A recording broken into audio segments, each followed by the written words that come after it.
안녕하세요. 썰처녀입니다. 구독과 좋아요는 썰처녀에게 큰 힘이 됩니다. 오늘의 사연 시작하겠습니다. 제 인생에서 가장 끔찍했던 한 해를 뽑자 하면 5년 전이었습니다. 그때는 안 좋은 생각도 많이 들 정도로 정신적으로 너무 힘들었었죠. 정신적 교류를 했던 사람인 남편이 교통사고를 당하면서 하루아침에 하늘나라로 가게 되었습니다. 아침에 웃으며 출근했던 남편이 떠났던 그때를 생각하면 지금도 가슴이 아픕니다. 그래도 제가 이 세상과 등지지 않고 지금까지 버틸 수 있는 원동력은 우리 아이들 때문이었죠. 7살과 4살짜리 남매를 키우던 저는 아이들을 위해서 열심히 살기로 마음먹었습니다. 사실 결혼하고 출산한 뒤로는 전업주부로 살아서 직장 생활을 시작할 수 있는 상황도 아니었죠. 아이들이 어리다 보니 손이 많이 가고 친정 상황도 좋지 않아 도움을 받기는 어려웠습니다. 그나마 남편이 사망 전 들어놓은 보험과 가해자 배상금을 합쳐서 나름 꽤 많은 돈이 통장에 들어오긴 했습니다. 하지만 남편의 목숨값이라는 생각을 하니 마음이 아파서 쓸 엄두조차 나지 않았죠. 이 돈으로 아이들과 생활해야 하는 상황이라 막막함이 컸습니다. 남편이 하늘나라로 가면서 동반자가 없어졌다는 상실감이 가장 컸지만 그 다음으로 힘든 것은 바로 시어머니였습니다. 사실 남편이 살아있을 때도 시어머니와 저는 그렇게 사이가 좋지는 않았습니다. 넉넉하지 않은 저희 친정에 대해 불만이 있으셨고 결혼 전부터 반대를 많이 하셨죠. 어머니 친구분들이나 친척을 만날 때도 사돈이 돈이 없는 집안이라면서 저 들으라고 큰 소리로 말할 때가 한두 번이 아니었거든요. 주변 지인이 결혼해서 혼수 이야기를 듣고 오면 혼수 제대로 안 해왔다면서 저에게 너는 대체 우리 아들이랑 결혼할 때 몸뚱이 딸랑 하나 들고 와서는 내 얼굴 보기도 민망하지 않니? 사돈댁도 무심하시지. 딸 시집 보내는데 어찌 예단 하나 제대로 해준 게 없니? 양심이 없는 거 보니 그 집안에서 널 어찌 가르쳤는지 알겠구나 하면서 폭언을 일삼았습니다. 시어머니도 웃긴 게 그런 말은 꼭 남편이 없는 곳에서 해댔죠. 남편에게 속상한 마음의 말을 하면 남편은 미안하다고 하면서 저를 위로해 주었습니다.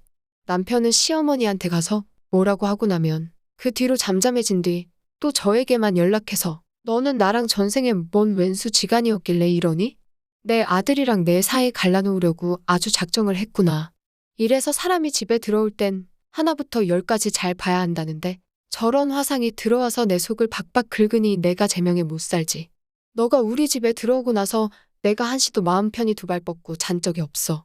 하루 온종일 두통을 달고 살아서 밤낮이고 두통약을 먹고 산다. 알고는 있니? 라면서 연락을 하시곤 했죠. 남편이 살아있을 때도 이랬던 시어머니였는데 남편이 세상을 뜨고 나선 더 심할 거라곤 예상했습니다. 역시나 어머니는 넌 남편 잡아먹는 년이었어. 내 아들이 너 같은 애 만나서 그렇게 젊은 나이에 가버린 거야. 내 아들 살려내. 이 화상아. 라고 말하시는데 저도 더 이상 견디기 힘들더라고요. 어머니도 아들 잃어서 힘드시겠지만 저는 남편을 잃은 거예요. 심지어 애들도 이렇게 어린데 저는 먹고 살 길이 막막해요. 이 애들 데리고 제가 어떻게 먹고 살아야 하나 이런 걱정이 태산이에요. 알기나 하세요? 어머님 마음 모르는 것도 아니고 저도 어머니만큼 충분히 힘들어요. 저한테 나쁜 소리 좀 그만하세요. 어머니도 아버님 일찍 잃으셔서 제 심정 누구보다 잘 아실 거 아니에요. 라고 힘든 나머지 제 상황을 말했습니다. 아들 잃은 부모의 마음을 어찌 제가 가늠할 수 있겠느냐마는 남편 잡아먹은 년이라는 소리를 듣는데 제 가슴은 갈기갈기 찢겨나가는 기분이었죠. 이렇게 어린애들 2명과 저를 남겨두고 먼저 가서 한편으로는 먼저 간 남편이 원망스럽기도 했습니다. 남편이 그렇게 떠나고 한 달쯤 지났을까요? 하루하루가 정신없는 상황에서 시어머니에게 연락이 왔습니다. 또 어떤 욕을 들어야 하나 하고 긴 한숨을 쉬고 전화를 받았죠. 어머니는 지난달이랑 이번 달 생활비가 안 들어왔구나. 너가 정신없는 건 알겠는데 이렇게 날짜 밀려서 줄 거면 차라리 자동이체를 걸어둬라. 내가 떼인 돈 받는 것도 아니고 자존심 상하게 이렇게 일일이 전화해야겠니? 이런 건 너가 어련히 날짜 되면 잊지 말고 줘. 하면서 본인 말만 하고 끊으셨습니다.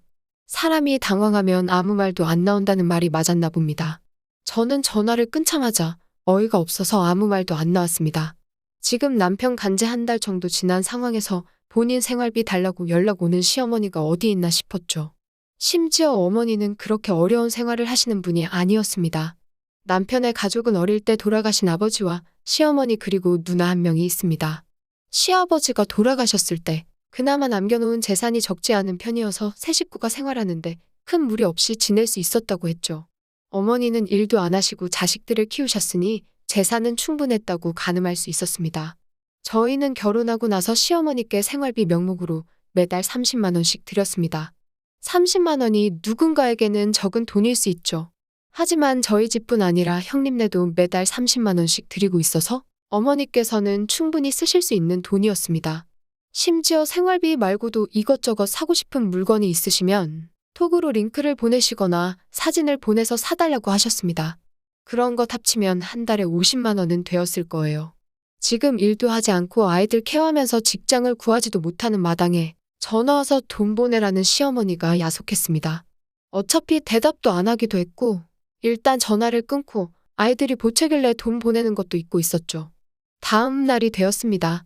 불쑥 시어머니가 저희 집으로 찾아오셨죠.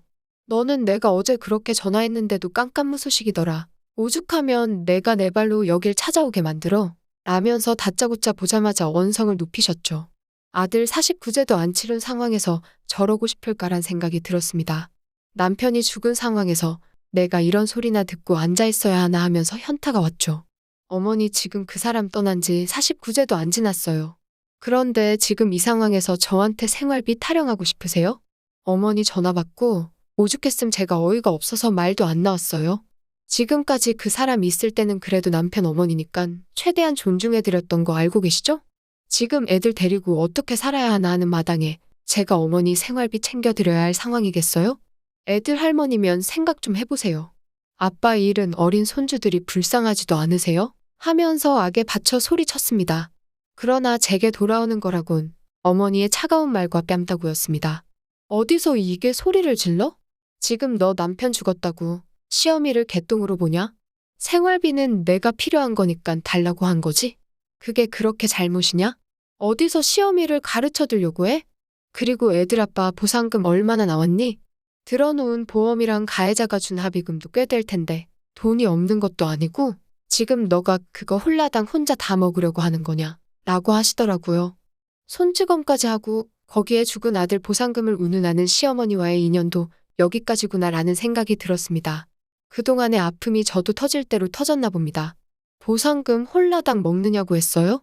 지금 아들 목숨값 가지고 장사하려는 거예요? 어떤 엄마가 아들 죽었는데 보상금 가지고 이럴 수 있어요? 미친 거 아니에요? 나도 결혼하고 나서부터 어머니 꼴도 보기 싫었어요. 애들 아빠가 있어서 지금까지 견디고 살았는데 이제 어머니 얼굴 보고 평생 살아야 할 의무 없잖아요. 앞으로 어머니 얼굴 보고 안 살 테니까 그렇게 아세요. 그리고 애들은 보고 싶으면 연락하고 찾아오세요. 저희 집 어머니가 아무 때나 방문하고 싶을 때 올 수 있는 곳 아니고요. 난 그동안 뭐 어머님 좋아서 받는 줄 알아요? 나도 당신 같은 시어머니였으면 결혼하지도 않았어. 시어머니라고 존중해줬더니만 이게 감사한 줄 모르고 어디서 날뛰긴. 이젠 하다하다 며느리한테 손찌검까지 해. 나 지금 서방 일어서 눈에 뵈는 것 없거든. 앞으로 내 몸에 털끝 하나라도 건드리면 당신 온몸에 털 다 뽑아버릴 테니깐 당장 여기서 꺼져. 못 볼 꼴 보기 싫으면 계속 있던가? 멱살을 잡으며 냅다 소리쳐버렸습니다. 시어머니는 제가 소리치고 화내는 모습을 처음 본 나머지 너무 놀래서 신발도 안 신고 현관문을 뛰쳐나갔습니다. 어머니가 가신 후 형님에게 전화가 왔고 어머니가 생활비 운운하면서 남편 목숨값도 탐내려고 한다고 말했습니다. 형님은 듣자마자 엄마가 왜 그런지 모르겠다며 미안하다고 하면서 애들 아빠 그렇게 되었는데 앞으로는 생활비 보내지 말고 신경 쓰지 말라고 하시더라고요. 그 소리를 듣자마자 펑펑 울었습니다. 어머니가 언제 집에 찾아올지 모른다는 생각에 남편이 남겨놓은 보상금과 전세금을 합쳐서 아이들을 데리고 이사를 갔습니다. 돈을 당장 벌어야 하는 상황이었지만 직장 생활은 아이들을 키우면서 하기 힘들 것 같았죠. 예전부터 재봉틀로 이것저것 만들기를 잘했던 터라 집에서 작게 수선집을 운영하였습니다. 동네에서 수선 잘하는 집으로 입소문이 나면서 손님도 부쩍 늘었고 현재는 재봉틀 수업도 함께 진행하고 있습니다. 저희 세 식구가 먹고 사는데 문제없이 잘 살고 있죠. 시어머니는 그날 이후 아이들 보고 싶다는 연락 한 번 없었습니다. 남편을 잃은 아픔은 평생 갈 것 같지만 솔직히 시어머니를 잃은 아픔은 눈꽃만치도 슬프지 않더라고요. 그 노인네 앞으로 제 눈에 띄면 가만 안 둘 겁니다. 오늘의 사연은 여기까지입니다. 긴 사연 끝까지 들어주셔서 감사합니다. 구독과 좋아요는 썰처녀에게 큰 힘이 됩니다.